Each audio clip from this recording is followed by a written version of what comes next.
a reunião, né, da CBF que rolou hoje, o Flamengo não compareceu, porque, segundo o Flamengo, a CBF não tem autoridade nenhuma na relação da liberação do público nos estádios, né? O Flamengo tem a sua liminar junto ao STJD, só que os clubes eles estão querendo se reunir para ir até o STJD, pedir com que essa liminar caia e não seja aceita. Ou seja, o Flamengo corre por fora sozinho, mais uma vez, contra tudo e contra todos. E ainda por cima, Fernando, agora vem que o Grêmio ameaça nem jogar a partida de volta da Copa do Brasil. Tudo bem que faz todo sentido. Depois de tomar um 4-0, nem eu teria vontade de jogar, né? Mas eles estão falando que não querem jogar porque se o Flamengo tiver público, vai contra o regulamento da competição, onde se no primeiro jogo não tem público, no segundo também não deveria ter. Tá um rolo só e eu particularmente estou gostando, porque se o Flamengo está indo contra a maré, é porque ele está indo para o lado certo, que é o lado que a gente sempre quis que o Flamengo estivesse, né? O que você tem para nos falar sobre isso, sua opinião? Olha, Cleiton, eu vou procurar não me delongar muito, porque eu falo para Carvalho, então eu tenho que, na verdade, me restringir aqui. Mas sobre isso, eu gravei um vídeo à tarde e entendo o seguinte, vocês sabem que eu trabalho lá na Fiocruz. Então, eu pude separar a hipocrisia daquilo que é a verdade extraída da ciência. Então, eu sou uma pessoa muito apegada à ciência. E eu, por exemplo, o Daniel Sorães, que é o secretário de saúde do município, ele é um companheiro antigo lá da Fiocruz. Para quem não sabe, ele é egresso da Fiocruz. Então, eu converso com o Daniel quase sempre e sei muito bem qual é o quadro pandêmico, aquilo que, na verdade, precisa ser feito para que tudo isso se minimize. Então, eu quero dizer a vocês uma coisa. Eles falam em isonomia. Isonomia é algo que, na pandemia, no futebol, então, contra o Flamengo, não vamos nem falar, mas na pandemia não vai existir, meus amigos. Não vai existir pelo seguinte, porque cada Secretaria Estadual de Saúde, ela é responsável por uma liminar do STF pelas ações preventivas com relação à pandemia. E isso também no âmbito de concessão de flexibilizações ou inflexibilizações. Então, entenda uma coisa, não vai ter, meus amigos, um quadro que será o seguinte, aqui no Rio de Janeiro nós temos 200 contaminados, em Minas nós temos 200, no Rio Grande do Sul temos 200, no Mato Grosso, não vai ter isso. Cada estado vai ter um quadro pandêmico diferente, portanto, a análise de cada secretaria vai ser diferente. Então não tem isonomia, não vai ter isonomia. Então essa conversa, ela é furada. Ou, disse isso hoje no vídeo, ou cada um se apoia em protocolos de segurança que, na verdade, sejam realizados em prol da continuidade das nossas vidas, ou então a nossa vida não vai caminhar para frente, vai depender de nós. E o que esses clubes estão fazendo é uma extrema hipocrisia no que diz respeito ao conceito técnico de ciência sobre o Covid, porque, de fato, não vai ter isonomia. Não tem isso, não vai ter esse quadro igualitário. Então, vai ter sempre um estado onde vai ser necessária uma retração e um outro estado onde vai ter flexibilização, como é o caso do Rio de Janeiro agora. Então, o que eu entendi? Eu estava calado. Como o Daniel Sorães liberou, é porque tem um comitê científico que entendeu que o protocolo do Flamengo tem segurança, confia no Flamengo e é um evento teste importante. O que o Gil falou foi muito inteligente, né? Porque não vai conseguir você equilibrar em todos os estados brasileiros a questão da pandemia. Infelizmente, às vezes você pode ter um estado que está um pouquinho mais grave do que o outro e você conseguir uma uniformidade de contágio é praticamente impossível. A gente sabe que a tendência é melhorar, e o Fernando Gil, talvez, trabalhando na Fiocruz, pode aí trazer até melhores informações com relação a isso, mas a tendência é que as pessoas infectadas, uma vez que já tenham a segunda dose da vacina, pelo menos na sua grande maioria, porque tem vacina aí que tem 70% e tudo, né, acabe passando de forma branda, sem a necessidade, talvez, de internar ou vir a óbito, que é o caso mais grave. Então, Cleiton, só que as coisas têm que retornar. A gente tem que voltar a viver. E a gente viu no final de semana, esquece a porra da política, mas a gente tem visto, eu falo aqui, ó, as companhias aéreas já estão trabalhando com carga máxima. Não tem hipocrisia maior, Gil, do que você ficar ali, na hora de fazer o check-in no aeroporto, num distanciamento ali de 1 metro, 1,5 metro, Gil, e depois ficar todo mundo trancado 2, 3 horas dentro do mesmo avião. Ah, porque aqui a gente faz os nossos super filtros, né, para reciclar o ar. Desculpa, cara. Tá um do lado do outro ali, ó, respirando o mesmo ar, mas tá de máscara, mas mesmo assim de máscara, eu entendo que tem um risco muito alto. Então a hipocrisia é muito grande, Cleiton, e agora, né, os dirigentes começam a querer se abraçar a causas impossíveis. Que o Flamengo incomoda e vai incomodar muito mais. A gente tem assunto aí, assunto esse que até superou a minha, né, a expectativa que a gente tinha e a notícia que a gente acabou colocando aqui lá atrás de Fantoque, que a expectativa era de receita em cima de 30 milhões, essa receita já subiu. Então, assim, Cleitinho, tudo isso contribui para gerar pânico, gerar pavor. Josivaldo Araújo falando o seguinte: Gil, deu ruim aqui.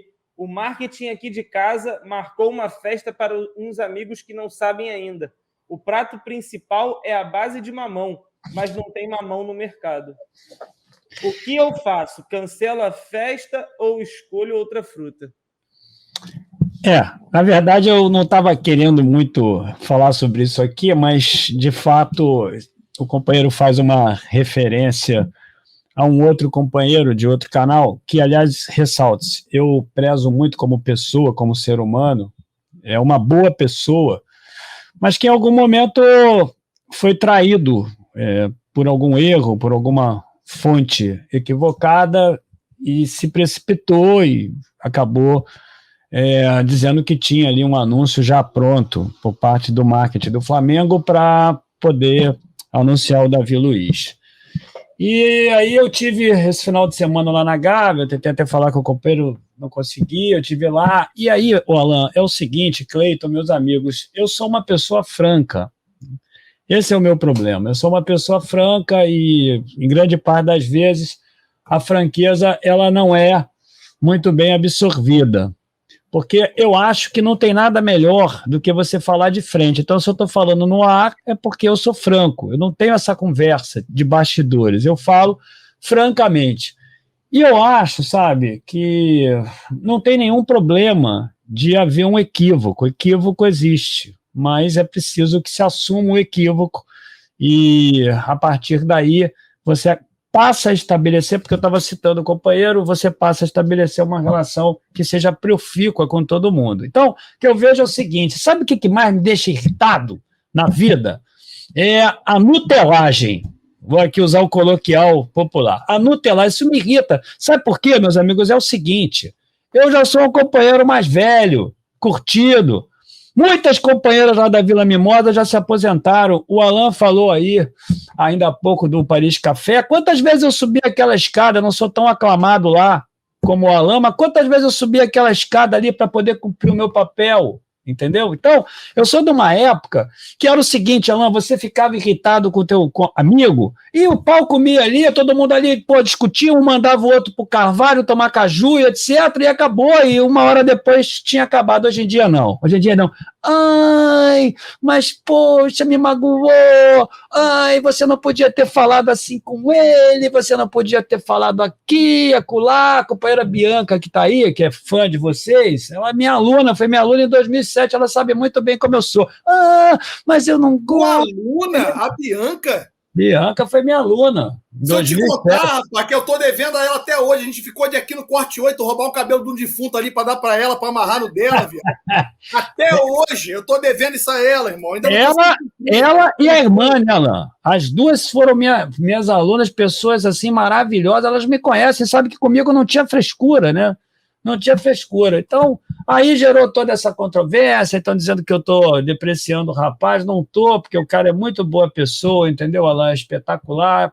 Em dado momento, houve algum desvio de rota, uma prática que eu, de fato, não costumo adotar, e aí gerou toda essa controvérsia, o companheiro está falando ali. Aí eu falei o seguinte, Alain, eu falei do mamão. Falei, tu recebe aqui a informação de que tem um mamão lá na feira? Mamão tá lá na feira. Quando tu chega lá na barraca não tem mamão, não tem mamão, o cara te falou, tu não falou que tinha mamão? Aí o cara falou, não, mamão vai chegar. Aí, Alain, bota a cadeira de praia lá, mamão, 1 dia, 2 dias, 3 dias, 4 dias, chove, neva, faz um monte de coisa, o mamão não chega de jeito nenhum. Depois, quando o mamão chega, o companheiro vai lá, eu não falei que ia chegar o mamão, eu tava certo. Aí fica a critério de vocês, mas não é nada contra o rapaz, conheço pessoalmente, é algo que advém da minha franqueza, apenas isso. O Arlan mandou o seguinte: por mim teria voltado o público, mas esse negócio de nós contra todos não vai a lugar nenhum. Se foi combinado no começo voltar todo mundo junto, que vá assim até o final. Fla versus Fla não vende. Eu até entendo que não vende, mas assim, a gente falou já sobre o Grêmio, eu até entendi aonde foi o ponto do cara do Grêmio em falar de boicotar, não jogar. O que eu acho uma loucura isso acontecer. Porque se eles tivessem ganho o jogo da ida, eles não estariam falando sobre isso. Não existiria. Agora, tem uma parte que ele diz que é o seguinte, ó, tá aqui, ó.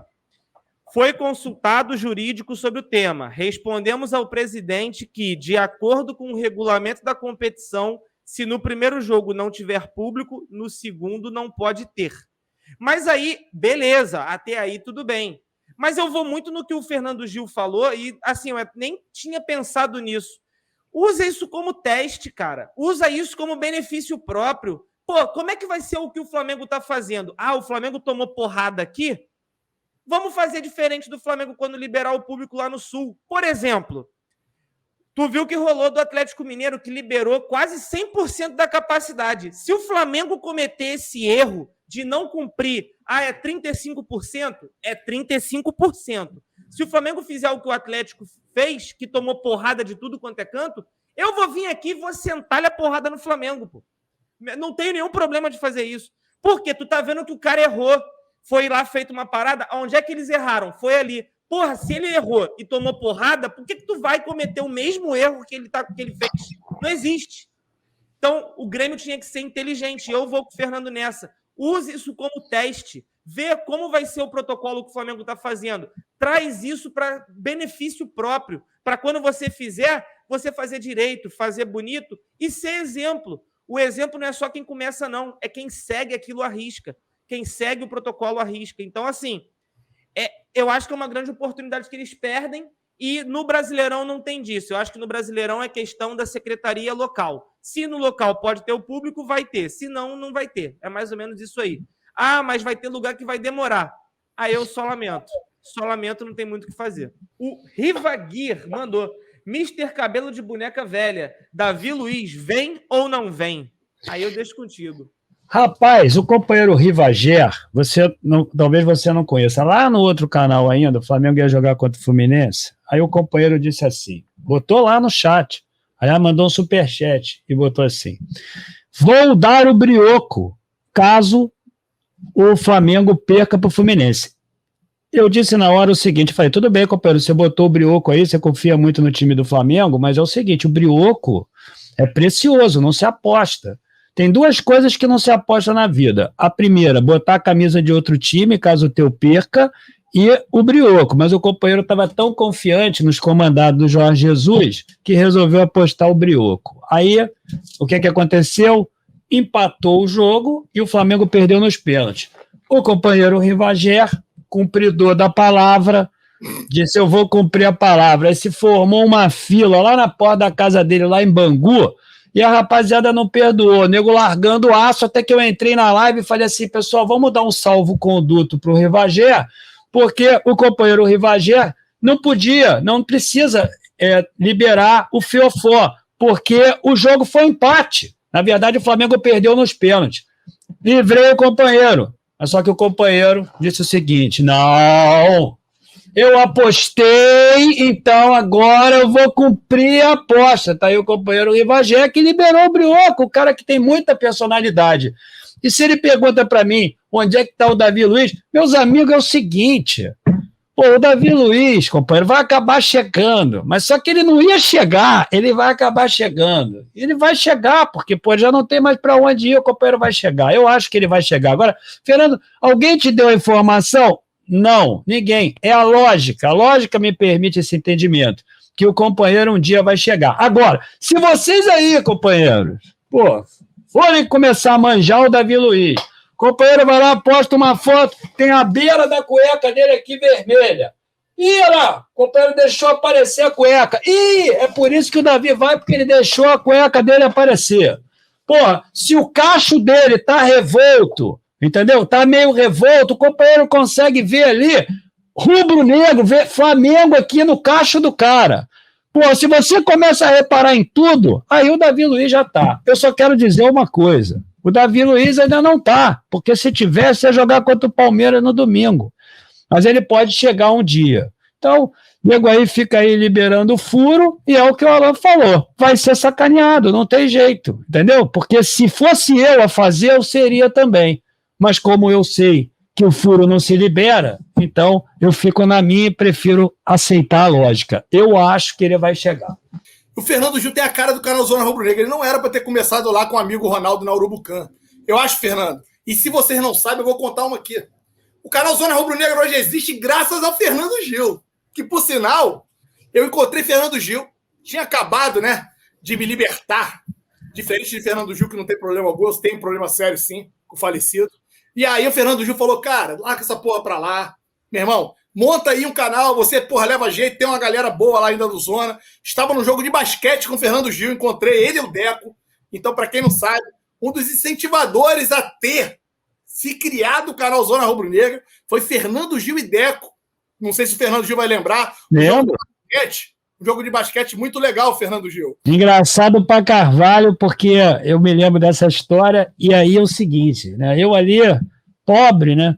Com R$5 no bolso, falei assim, vamos lá, vamos ali para aqui, bancada lá. Aqui, pô, fica aqui não, pô, vou ficar ali na quadra. Aí o companheiro comprou o ingresso de R$1.000 para jogar ali na quadra. Ô, Cleiton, eu não sei se eu já contei isso na live, isso foi uma das coisas mais engraçadas, mano. O Alan, ele ali na beira da quadra, para quem não sabe, é o seguinte, tem ingresso ali só para quem é rico, né? Para quem é milionário. R$25. R$25 custou o ingresso. Na beira da quadra. Então é o seguinte, o cara tá aqui, o companheiro tá jogando a 3 metros de você. É assim mesmo, na beira. Malandro, eu lá da arquibancada, falei, Deco, se prepara aí. Aí ele falou assim, por quê? Eu falei assim, porque nós vamos ter que pular nessa arquibancada aí, pô, pra segurar a peteca do companheiro mesmo, porque o companheiro tá xingando todo mundo ali, ó lá. Olha lá. Malandro, ele botando o dedo na cara de juiz, sacaneando os caras adversários, os caras com 2,5 metros de altura. Meu irmão, não tem nada pior do que você tá num jogo de basquete. Eu já passei por isso. Flamengo e Botafogo lá no Tijuca. Eu já passei. Os companheiros do Botafogo, depois de 1 hora de sacanagem, resolveram pensar. Eles entenderam o seguinte, pô, peraí, aqui todo mundo tem 2,5 metros, 2,10 metros. Tô olhando para os companheiros ali da torcida organizada, pô, tô olhando ali, falei, pô, peraí. Aí eles refletiram, quando eles se reuniram ali, eu falei assim, e começaram a olhar, eu falei, esses caras estão pensando nisso. Aí eu fui, né, me deu uma vontade súbita de ir ao banheiro, né, e o banheiro era lá do outro lado, lá perto da porta. Aí eu fui saindo, não deu outra, meu irmão, os caras entraram na arquibancada, foi uma merda danada ali. Nunca vou me esquecer, lá no Tijuquinha. E eu ali olhando para ela, xingando todo mundo, xingando o juiz. Eu falei, o cara não sei como é que ele não foi expulso, e ele irritado, sacaneando os caras. E aí eu falei, Deco, se prepara aí, se prepara que isso vai dar problema. E aí o companheiro Deco, né? O Deco é um amor de pessoa, né? O Deco, quem conhece o Deco, né? O Deco ali já começou logo a tremer, né? Já começou a ficar com aquele medo. Quando eu olhei para o lado, já não estava mais o Deco. Eu falei, pô, então só sou eu. Se der algum problema com o Alan ali, eu vou ter que pular. Olha quem tá aí. Olha quem apareceu. Daí, né? Aí, pego no pulo. Não é ele, não é o oficial, é o fake. Mas assim, cara, o Deco é muito gente boa. Muito gente boa. Fernando, mudança de estádio. Saímos de Brasília, viemos agora para o Maracanã para a semifinal da Libertadores da América. Já foi até divulgado pela própria Conmebol a mudança de estádio da partida. Só que tem muita gente revoltada, né? E eu até entendo esse motivo de revolta, porque já tinha muita gente com passagem comprada, já tinha gente já se programando todo para ir até Brasília, e agora o jogo muda para o Rio de Janeiro, e aí a pessoa acaba que ou vai ter que reverter essa passagem em dinheiro, o que eu acho difícil, ou para tentar trocar por uma outra passagem para um outro lugar em uma outra data, e aí mudam as coisas. A questão toda, eu queria saber como é que você viu isso, essa mudança aí. Você achou justa, não achou justa? Fala para a gente aí, por favor. Olha, eu vou contar uma história para vocês. Em 2019, eu entrei na agência de turismo qual eu sempre faço a compra das minhas passagens, porque não tem nada pior para mim do que entrar na internet para comprar a passagem, digita cartão. Eu não consigo fazer isso. Então eu vou logo lá e emitem a passagem para mim. Então o Flamengo ia jogar contra o CSA lá em Alagoas e eu pensei o seguinte, falei, pô, vou sair daqui na quinta, o jogo é no domingo, vou lá no estádio Rei Pelé, o jogo é domingo, vou ficar quinta, sexta, sábado e no domingo tem lá o jogo. Ou seja, muito tempo para poder suprir as carências das alagoanas. Pensei eu, comprei a passagem, emiti a passagem. Quando eu saio, a passagem estava tão barata que eu fui ligar lá para o companheiro Flazoeiro. Liguei para ele, Guilherme, irmão, pô, olha aqui, ó, tem um voo aqui. Sabe o que ele me diz? Eu tinha acabado de sair da agência. Ele falou assim para mim, pô, Fernandão, o presidente do CSA acabou de vender o mando de campo para Brasília. Pô, eu fui lá, voltei imediatamente, deu tempo, porque foi uma coisa imediata, assim, 2 minutos depois eu fui ligar lá para o companheiro para dar essa notícia para ele. E aí, olha, o jogo tinha sido adiado. Com isso aí eu posso citar uma cacetada de vezes, dentre elas aquela do Chile, que foi parar no Peru, que foi um problema danado para fazer aquilo ali. Inúmeras, a CBF vai lá, o jogo, meu amigo, é 4 horas da tarde, aí depois passa para as 7, aí tu compra a passagem para 8 horas, ou seja, você só vive tomando prejuízo, porque não tem respeito com o torcedor.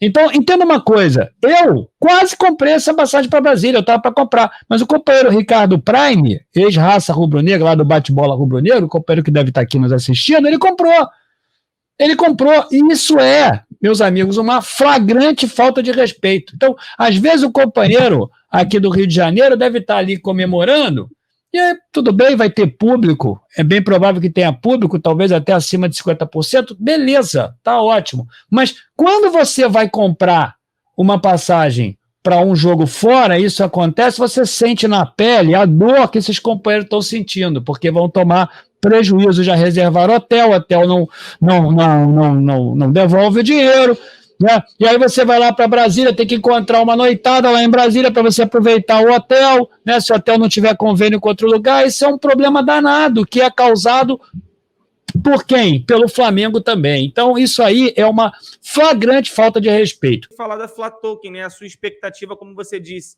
e da galera de 30 milhões, já começa a parecer bem maior, né? Mais do que o dobro, chegando a casa aí estimada de 70 milhões de reais.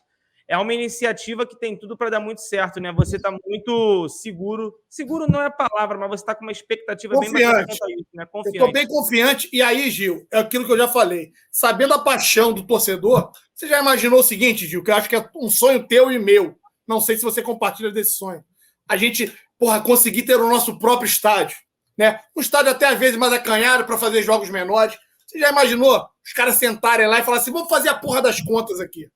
Quanto teria que ter de grana para que nós pudéssemos aí construir aí um estádiozinho para 30 mil? Meu sonho é que isso fosse feito ali dentro da Gávea. A gente sabe ali, né, aquela merda ali daqueles moradores ali da região, aquela associação de moradores ali, né, o quanto é complexa, mas seria meu sonho que os caras anunciem. Tem que ter 10 milhões de tokens a preço tal para que a gente consiga construir um estádio. Então, eu começo a viajar muito nessa questão, Cleitinho, mas acho que isso vai poder gerar um ganho absurdo para o Clube de Regata do Flamengo. Essas são as primeiras informações. Vamos ver no que o Flamengo vai tentar lá estrear aí esses tokens, mas dado o fanatismo e a paixão da maioria dos torcedores, muita gente sempre pediu, cria uma conta, cada torcedor pode contribuir do seu jeito, ele pode acabar, né, colocando R$10, 5, 6. Então, quem sabe agora vai ser uma forma também de você conseguir popularizar essa questão aí dos torcedores que pretendem e querem ajudar o Clube de Regata do Flamengo. Estou muito entusiasmado, é verdade, Cleitinho, com essa possibilidade que começa, né, surgir cada vez mais forte para o clube com relação a ganho e receitas.